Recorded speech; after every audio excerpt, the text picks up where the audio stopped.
Allô tout le monde!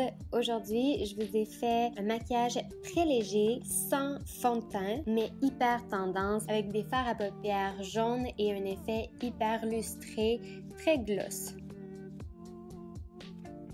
Ok. Première étape, on prépare ces choses et surtout, on prépare sa peau. Et puis, pas parce que je ne mettrai pas de fond de teint, je ne mettrai pas d'autres produits sur mon visage. Alors, je vais commencer avec un fard crème bronzant et j'applique ça partout où naturellement le soleil aurait bronzé mon visage. Alors, appliquez-en légèrement sur les pourtours de votre front. Vous descendez sur les tempes de vos joues, un peu sur le menton, sur le dessus du nez. Et voilà, assurez-vous que c'est bien estompé. On veut vraiment pas avoir de traits, on veut que ça soit très naturel.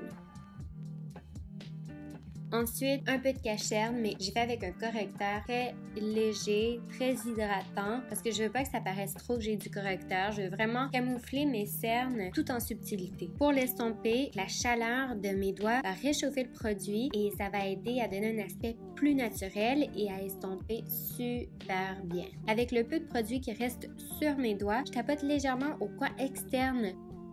Ok, on fait un maquillage assez léger pour le visage. Par contre, il faut tout de même fixer. Je ne fixe pas toujours mon maquillage, surtout pas mon maquillage de tous les jours. Par contre, si vous voulez que votre cache-cerne, votre correcteur dure beaucoup plus longtemps, ou si votre correcteur se ramasse très facilement dans les petites rides et ridules, c'est vraiment très important de fixer, ça va vous aider énormément. Ok, comme blush, aujourd'hui, j'ai choisi un fard plutôt orangé, très doux, très pâle, parce qu'on veut balancer un peu le jaune qu'on va avoir sur nos yeux, ça va être assez intense, alors on y va très doucement, très légèrement.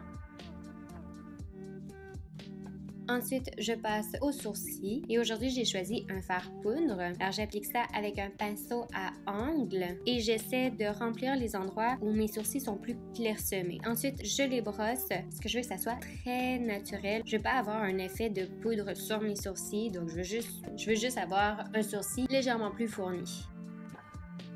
Ok, alors aujourd'hui, on va faire du contour. Pas parce qu'on n'applique pas de fond de teint, on ne peut pas faire ces étapes-là, mais je vous recommande d'y aller vraiment légèrement. Alors, on va tout simplement souligner le creux sous les pommettes. Et puis, je vais en appliquer aussi, mais encore une fois, très subtilement, sous la mâchoire.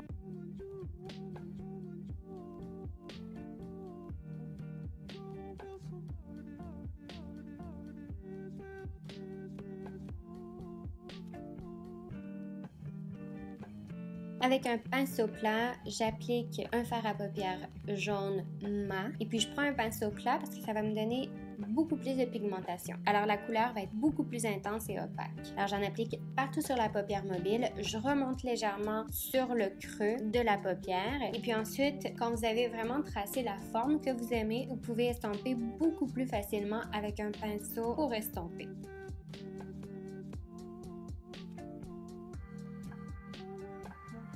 Je voulais cette brillance-là qu'apporte un fard à paupières. Alors, j'en ai choisi un jaune encore une fois, mais un peu plus pâle. Ça va nous donner plus de dimension. Et puis celui-là, au lieu d'être mat, il est brillant. Et celui-là, je l'applique également partout sur la paupière mobile en remontant légèrement, mais un peu plus au centre de mes yeux parce que je veux quand même qu'on voit les deux fards à paupières. Je veux quand même arriver à avoir un dégradé entre mes deux fards. Si vous voulez avoir encore plus de pigmentation, parfois c'est possible d'appliquer votre ombre à paupières en tapotant avec votre doigt et ça va vous apporter encore plus d'intensité. Je passe le pinceau pour estomper un peu partout sur les pourtours parce que je veux m'assurer que tout est parfaitement estompé, que tout est joli. Pour le ras des cils inférieurs, j'applique le même jaune mat avec le même pinceau pour estomper. On n'a vraiment pas besoin d'avoir 10 000 pinceaux différents pour faire ce look-là. J'utilisais le miroir d'un de mes fards bronzants, alors j'ai décidé d'appliquer un peu de fard bronzant avec mon pinceau pour estomper au ras des cils inférieurs. Je trouvais que ça allait me donner un bel effet de dégradé, puis tant qu'à y être, j'en ai aussi appliqué dans le creux de la paupière mobile.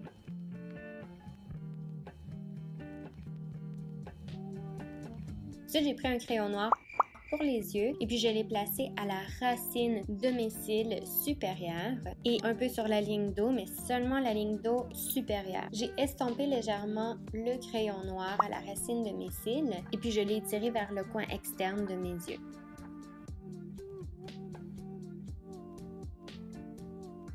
Bon, ensuite, vous pouvez recourber vos cils si vous en avez besoin et appliquer du mascara. Moi, j'en ai appliqué très légèrement parce que je voulais vraiment que l'emphase soit sur l'ombre à paupières jaune lustrée. Maintenant, vous inquiétez pas, j'ai pas oublié le gloss sur les yeux, mais je le garde jusqu'à la toute fin parce qu'évidemment, ça va faire bouger nos ombres à paupières. Alors, j'attends vraiment à la dernière minute pour l'appliquer. Alors, pour le moment, je vais prendre un illuminateur et j'applique ça, mais je veux que ça soit quand même en douceur. J'applique ça sur le dessus de ma pommette en remontant vers le dessus de mes sourcils. J'en applique un peu sur le dessus de ma lèvre supérieure et sur mon nez. Pour les lèvres, j'ai choisi quelque chose de très nude, assez pâle et mat. Puis ensuite, au centre, j'ai appliqué un rouge à lèvres en bâton corail très flamboyant en fait et je l'ai estompé légèrement. Donc je veux que ça soit tout en subtilité.